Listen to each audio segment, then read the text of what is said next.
Crop करना और उसके बाद उसकी क्या निकलवाना, प्रिंट आउट निकलवाना, ठीक है।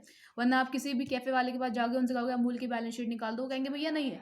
मैं गई थी कैफे वाले के पास, उनसे कहा था अमूल की बैलेंस शीट और फाइनेंशियल स्टेटमेंट निकाल दो, बोले भैया नहीं है। मुझसे बोला कि भाई ऐसे तो कुछ डाला हुआ नहीं है। तो मैंने कहा ठीक है भाई, आप मुझसे फोटो ले लो। मैंने स्क्रीनशॉट क्रॉप करके उनको दे दिया था, ठीक है। तो कम से कम 2-3 पेजेस होंगे और अमूल से रिलेटेड आपको सारी की सारी पूरी की पूरी A to Z आपको कहानी लिखना है अमूल की। जैसे कि मैंने अमूल का एग्जाम्पल लिया है, ठीक है, किसका लिया है मैंने, अमूल। आप रिलायंस या कोई भी कंपनी ले सकते हो। तो आपको अमूल के बारे में सारी इंफॉर्मेशन आपके पास होनी चाहिए। आपने क्या करा, आपने अमूल की इंफॉर्मेशन लिखना शुरू करी। कलर पेपर्स यूज़ कर रहे हो आप प्रोजेक्ट के, कोई भी यूज़ कर रहे हो, आप पे डिपेंड करता है, या आपके स्कूल ने जो बोला हो आप उस पर करो, ठीक है ना। मैंने कलर्ड पेजेस पे बनाए थे। जैसे कि कलर्ड पेजेस भी आपके लाइट होना चाहिए, बल्कि आप कलर्ड पेजेस भी मत बनाओ, आप वाइट पेजेस यूज़ करो जो A4 साइज़ के आते हैं, बहुत अच्छे अच्छे आते हैं, उस पर यूज़ करना, ठीक है। आपने उसकी पूरी की पूरी बना ली। उसके बारे में पूरी जब लिखने बैठोगे तो ऑलमोस्ट 7-8 पेजेस हो जाएंगे। और जो जो लिखो उसकी पिक्चर ज़रूर लगा लेना। और पिक्चर जो है ना, ब्लैक एंड वाइट मत लगाना बच्चों, कलर्ड ही लगाना। उससे अट्रैक्शन आता है, आपकी फाइल अच्छी लगती है, ठीक है ना। तो मैंने बहुत सारी पिक्चर्स लगाई थी जिससे मेरी फाइल बहुत अट्रैक्टिव बन गई थी, ठीक है।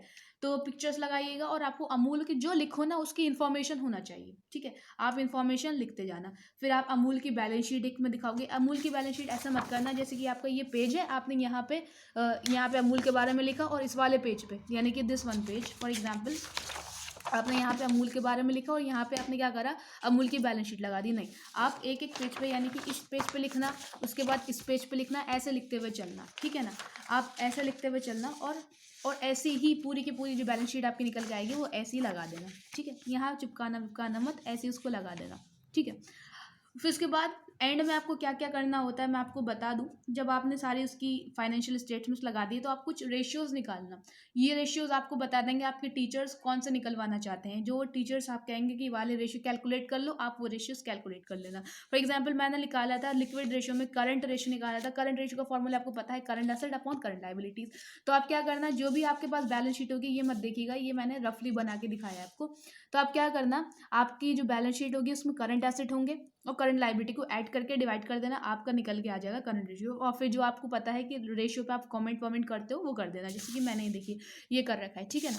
सिमिलरली आपने दूसरा रेशियो निकाला लिक्विड रेशियो, आपने लिक्विड रेशियो का फॉर्मूला लिखा, लिक्विड एसिड ऑयल का, फिर के आपने जब आपने निकाल दिया, निकालने के बाद जैसे मैंने टेबल में निकाल रखा है, आप टेबल में निकालो या मत निकालो वो आपकी मर्जी है, आप ऐसे भी डायरेक्ट भी निकाल सकते हो। फिर उसमें कमेंट कर देना, ऐसे सॉल्वेंसी रेशियो निकाल देना, उसमें डेट इक्विटी रेशियो निकाला है, जैसे प्रॉफिटेबिलिटी, नेट प्रॉफिट रेशियो और ग्रॉस प्रॉफिट रेशियो मैंने निकाल रखा है, आप ऐसे कैलकुलेट कर देना, आपकी फाइल कंप्लीट हो जाएगी। और ये हाँ, बिब्लियोग्राफी, कंक्लूजन, एक्नॉलेजमेंट, सर्टिफिकेट सब कुछ देना, बहुत अच्छे से देना। ये सिर्फ मैंने आपको बताया है कि आपको अकाउंटेंसी की स्पेसिफिक प्रोजेक्ट में क्या करना है। मैंने आपको पूरी की पूरी फाइल नहीं बताई है, मैंने आपको सिर्फ कंटेंट बताया है। और कंटेंट में भी वो कंटेंट जो कि आपको मुझे बताना चाहिए। तो मैं आपको ये नहीं बताऊंगी कि एक्नॉलेजमेंट कब लगेगा, कब सर्टिफिकेट लगेगा। परेशानी है तो मुझे बताना, मैं आपको पूरी पूरी फाइल बता दूंगी कैसे बनेगी, ठीक है।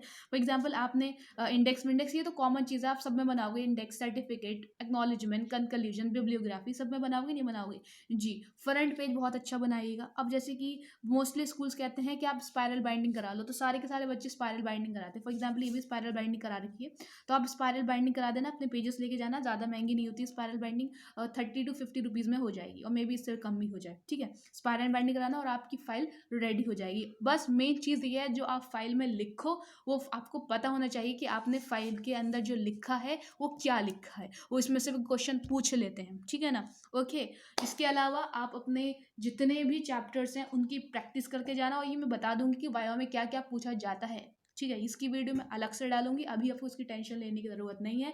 मेरे चैनल को सब्सक्राइब नहीं किया है तो सब्सक्राइब करो। धन्यवाद।